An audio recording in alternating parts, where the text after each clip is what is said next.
The fifth edition of the Dialogue of Continents took place in Paris on November 28th and 29th. With more than 100 people involved, 56 specialists from all around the world came to discuss 11 topics during the 2 days of proceedings. The economist Nouriel Roubini, our guest of honor, made it clear that we are living a critical moment for our world, an age of multiple crises and threats. In addition to these economic, monetary and financial risks, some new, some old, some different, I realize we live in a world also in which there is a whole bunch of other threats. I call them mega threats because they are severe and they have really macroeconomic consequences. We live in a world in which now there is a geopolitical depression. You have on one side 4 revisionist powers, China, Russia, Iran and North Korea, that do not fully accept or reject even the kind of economic, trading, financial, but also political and geopolitical order that the US, Europe, and the West created after World War II. There are, of course, risks deriving from global climate change. They're becoming more severe. The health risk coming from now recurrent pandemics. We have a risk of deglobalization and protectionism. We have all the risk coming from AI, machine learning, robotic and automation, and the risk of permanent structural technological unemployment. And we've had this rise of economic malaise and income and wealth inequality that has now led to a backlash against liberal democracy. We asked some of our guests to comment on the very title of the conference, The End of Abundance, the Birth of Resilience. Good afternoon, my name is Marc. I am the director of the CEP network in France, and I'm also the founder of the Reinventing Bretton Woods Committee and also the organizer with my colleagues for this international conference about Dialogue of Continents. My name is Henning Vöpel. I'm co-host of the Dialogue of Continents conference, and I'm very thankful to Marc, who has did this together with me for many years. I am Massimo Deandreis. I'm the General Director of SRM, which is an economic research center, part of Intesa Sanpaolo Banking Group, which is the leading Italian bank. We try to understand the world of multiple crises, the end of abundance, and maybe the birth of resilience. When we started this conference and why we decided about this title, because we were dealing with a world that is facing not only one crisis, but multiple crises. The title of this year's conference is The End of Abundance and the Birth of Resilience. So obviously, I mean, given that we have multiple shocks and we live in a times of transition, multiple transitions, of uncertainty and complexity. So it's important to discuss all those important topics. So we heard of the European integration as well as multiple shocks and the macroeconomic consequences. Also the topic of rebuilding Ukraine and the consequences of the war. I think we are now discussing some key issues. One of these is energy issue, which is quite important not only for the Ukrainian war, but also for the reconversion of all the, especially the European economy, which is leading the process to the decarbonization goals. So these were before the war, and the war changed the scenario.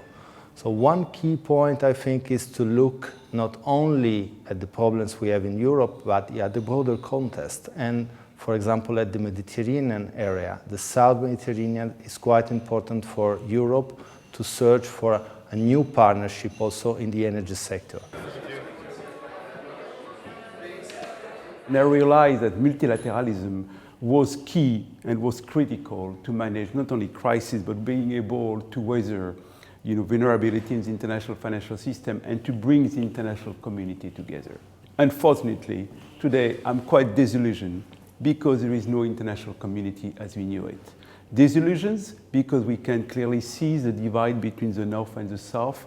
We're seeing war, climate change, and it's becoming very, very difficult to bring the international community together. The other option is a Europe more united, which will be the perspective of to have a new actor in the global framework. Not only United States and China, which are actually have a key powerful role role in the in the world economy, but also Europe that can play a role.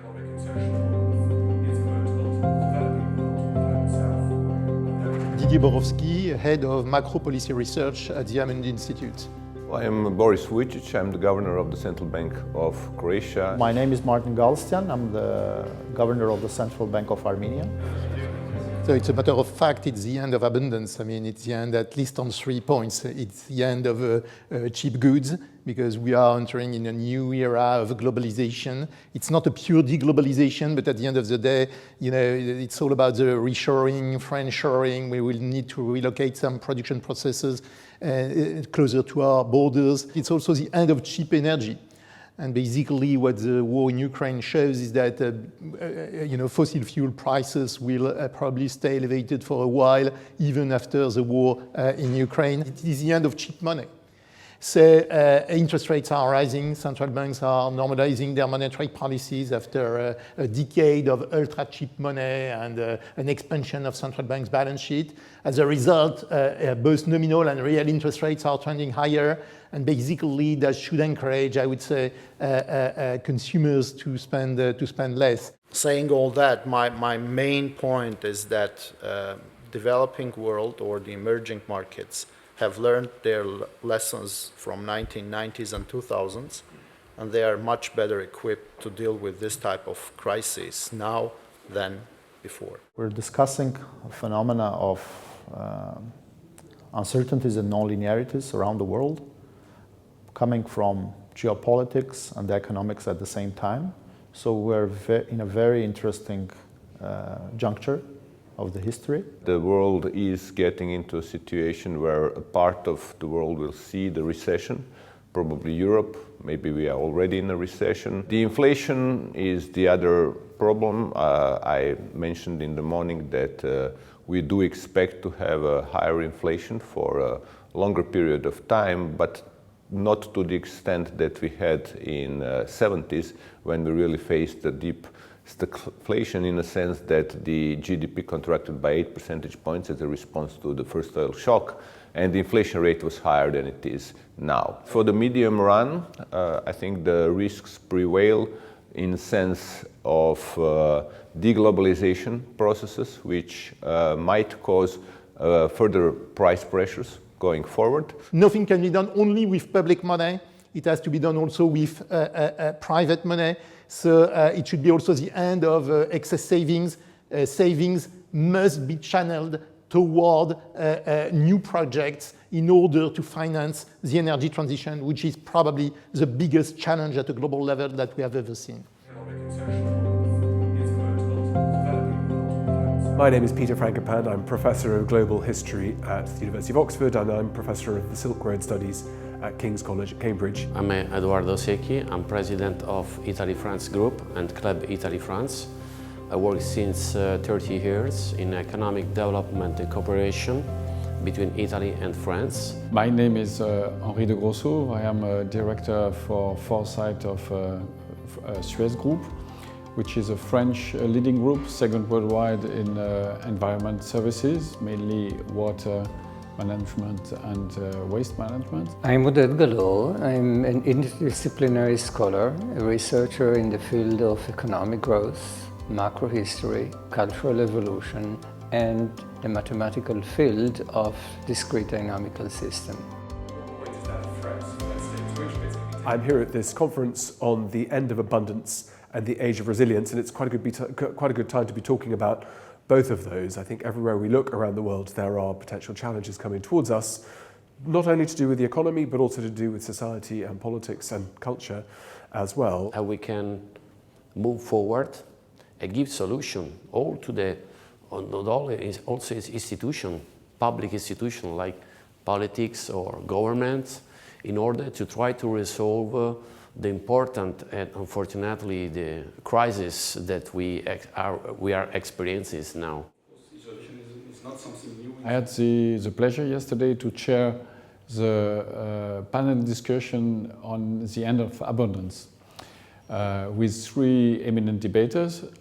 So the subject is the very subject of the dialogue of continents, And it refers actually to a declaration of President Macron in August, in last August, at the end of a minister meeting in Paris. Based on historical inspection of similar episodes in the course of human history, in fact, the end of abundance is not imminent. Living standards that occurred.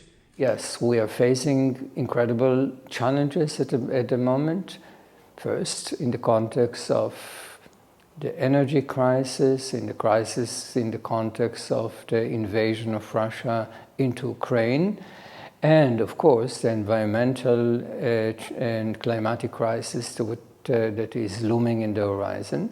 But nevertheless, my viewpoint was that what we created in the course of human history, namely gradual investment in education, a gradual decline in fertility rates, and an incredible power of innovation will be there to rescue humanity. Replace the end of abundance through new abundance with energy efficiency. A lot of those themes we talked about today were about demographics, a lot about politics, a lot about climate change. The climate crisis is an incredible crisis, but nevertheless, human ingenuity, in my mind, will be there to rescue humanity in the decades to come, even from this incredible challenge.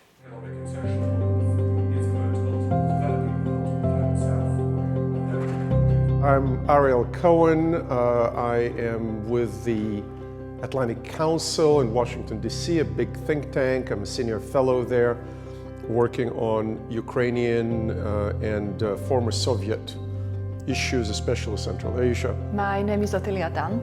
I'm a Slovak national living in Brussels, and I'm a strategic advisor to major international corporates. My name is Miriam Leuschner. I work in the German Parliament, and I work for one of the MPs of the Liberal Democrats, Lukas Köhler, and in particular I focus on energy and climate policy there. My name is Rewan John. I'm the board director of the Pan Ki-moon Foundation for a Better Future, and I have been working on climate change issues for the last 3 decades. The conference that is called the End of Abundance, the Birth of Resilience, sounds like a lot, and indeed we're living in an era of quick geostrategic and political risk transitions that we don't have even time to think through before something else blows up in our face. We had the COVID pandemic, the disruption of the supply chain, and now the war in Europe. We also have a very complicated relationship between the US and China, which will define the remainder of the 21st century and maybe even beyond. We also have the climate change. It's a wonderful title for the conference in these days, because we're all discussing how are we going to navigate the multiple crises for our economies, for our societies, and thinking about the challenge in terms of building resilience is a helpful framework to help us to navigate the transition that we're necessarily going to face in terms of the way we consume, what we consume, and where do we get it from. I think something that is very that we have noticed or we've become really aware of is the fact that the Russian invasion of Ukraine and the energy crisis has revealed some of the vulnerabilities of Europe and of Germany in particular in the area of energy policy, and some of the dependencies that have gone on for decades as something that we really need to address. In order to meet the challenge, the long-term sustainability issue of climate change, we cannot no longer just continue maximizing production and maximizing GDP. We have to also think about long-term sustainability at the same time. So now we need a structural change from abundance to resilience based on changing our concept or relationship between short-term growth and the long-term sustainability. Also see what opportunities can arise from that, both for ourselves, but also for new partnerships that we may not have been pursuing so much in the past. We need more work. Our home work is abundant in terms of getting back to reality. We have to get away from short-term GDP maximization towards long-term sustainability of climate change. And it has to be synergy between the two.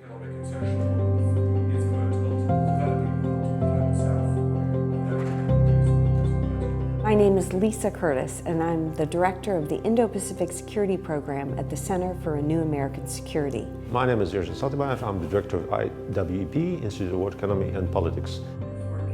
And I'm going to talk about specifically about... We looked at what's happening in the broader Eurasia region and all of the challenges that we're facing in the wake of Russia's invasion of Ukraine, and the pressure that that's put on energy markets and food prices. We looked at China and its rise and what that means for peaceful resolution of disputes, particularly in the Taiwan Strait. We live through the transformational time in the history of humankind because today so many aspects intertwined with each other to create a very unstable yet very promising opportunities for countries like Kazakhstan. We examined how the four powers are competing for influence in the Eurasia region, particularly the United States, China, Russia, and the EU. And we looked at the strengths and weaknesses each of these powers is bringing to the challenges of the region. We should not lose this crisis for nothing. We have to use it 100%. So, and I hope that with all these discussions, with all this understanding that is growing among the intellectuals in Europe and in Asia, we can really create a new, more prosperous Eurasia.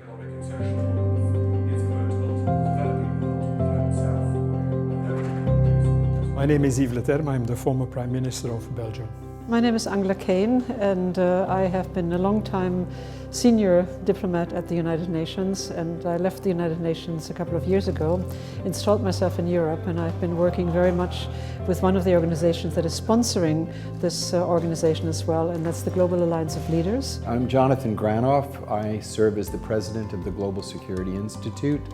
I'm the representative to the United Nations of the World Summit of Nobel Peace Prize laureates, and I'm a trustee and a fellow in the World Academy of Arts and Science. And my main focus is on reducing the threat of nuclear weapons. We've been living before COVID-19 especially in a period of 20, 30 years with a lot of stability. Francis Fukuyama called this kind of development, end of the 90s, the implosion of the Soviet system, the end of history. But then suddenly COVID, and then of course beyond COVID, the financial crisis, the stagflation, and more importantly, war again on the European continent. So I think that people are quite anxious and very concerned by what's happening and about very uncertain in terms of their future. It's a very good title to characterize the moment in time that we are finding ourselves in. And I think that all of us are realizing here in Europe how much of a change has happened in the last year particularly, but even we wonder whether we saw it coming. And I think we didn't really want to see it coming. We wanted to see that the abundance, the happiness, the well-being of the European continent was going to last for a long time. And yes, we've had crises, but I think we all thought, well, we have another crisis, we'll just surpass the crisis and we'll pass it and we'll move on. And I think the last year, this year in particular, has brought us to mind that life cannot go on as we always thought that it would. The threats of the 21st century that affect every human on the planet, the health of the climate, health of the oceans, the control and elimination of pandemics, the rainforests. We have a distance between our institutional capacity and the needs of today. So we need to change. It's not a issue of where are we now, but the question is really where are we going? And that's the main question that I think is preoccupying all of us. The end of abundance and trying to build up resilience to meet the challenges, I think it's an excellent theme for a meeting like this.